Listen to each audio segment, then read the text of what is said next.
गद्दारांनी वार केले तर उद्धव ठाकरे संपणार नाही, गद्दारांना गाडूनच मी संपेन। पण ज्या दिवशी माझा एक जरी निष्ठावंत शिवसैनिक बोलला, उद्धव तू बाळासाहेबांचे विचार सोडलेस, बाजूला हो, त्या क्षणी जसं मी मुख्यमंत्री पद सोडलं तसं मी माझं पक्षप्रमुख पद सोडल्याशिवाय राहणार नाही। आणि मला खात्री आहे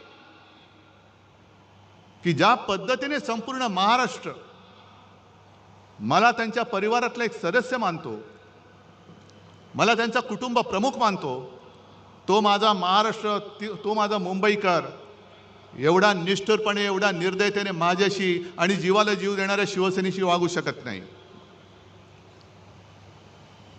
ठीक आहे, हार जीत होत असते, पण मुळामध्ये हा विजय, जसा पराभव आम्हाला धक्का देणार होता तसा विजय सुद्धा भाजपच्या अनेक लोकांना अजून पचत नाही की आपण जिंकलो कसे।